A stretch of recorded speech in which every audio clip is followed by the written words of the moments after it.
A dire warning about Arizona's dwindling water supply now. The state gets most of its water from Lake Mead and Lake Powell, but officials fear that water levels will become dangerously low in less than a year, triggering a Tier 2 shortage. So what does that mean? Well, the 5-tier system designed to manage drought conditions. The higher the number, the more cutbacks the state has to make.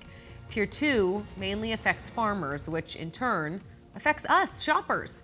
Less water means less products, so prices, we're so sick of this, man. Prices will go up across the board. You're gonna feel it in the grocery store. You know, you're gonna feel higher prices on your clothing, on your food. Jeez. If we reach Tier 3, everyone's water will be rationed. The U.S. Bureau of Reclamation is working to ensure Arizona's water needs are met.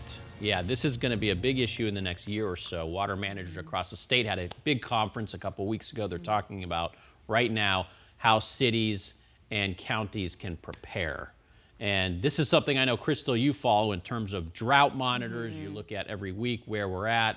There's the long-term drought, right? And then there's short term. Of course. And then you have different kinds of relief, such as, monsoon really helped us out with rainfall, but the snowpack is our savings bank. And unfortunately, hot off the presses, the very latest Climate Prediction Center's projection on how they think winter is going to shake out. And it's really no shocker here for Arizona because La Nina is going to be calling the shots, and La Nina promotes exactly the layout you see here.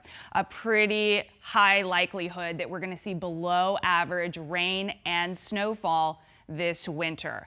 Now, in the short term, we do have some rain with our name on it, but notice your timestamp right here. This is next week. Wanted to give you an early heads up about this potential for rainfall Monday night through Tuesday morning.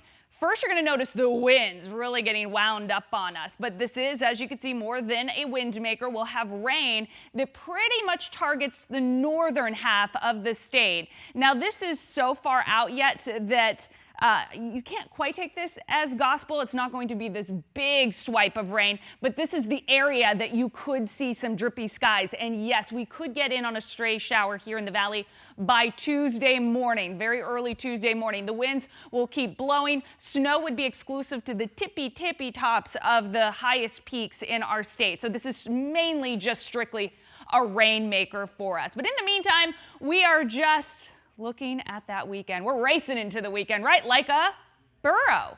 Did you know there's actually a burro race happening this weekend? It's in Superior, and it is one of their most popular events. That alongside with the Apache Leap Mining Fest. And both are happening this weekend, so head over to Superior to check that out. Maximum temperatures in the 80s. It will be breezy there, as well as Prescott, where they're going to be having an open air art festival all over town. You could see artists painting our beautiful landscapes live in front of your eyes. Mixture of sun and clouds in Mesa for Dia de los Muertos. We're going to feature temperatures in the mid 80s across the valley and in Havasu for a big classic car show happening there this weekend. And in Cottonwood, the Blazin' M Ranch Fall Festival, 76 degrees for that with a mixture of sun and clouds. Of course, we got the Cards game on Sunday.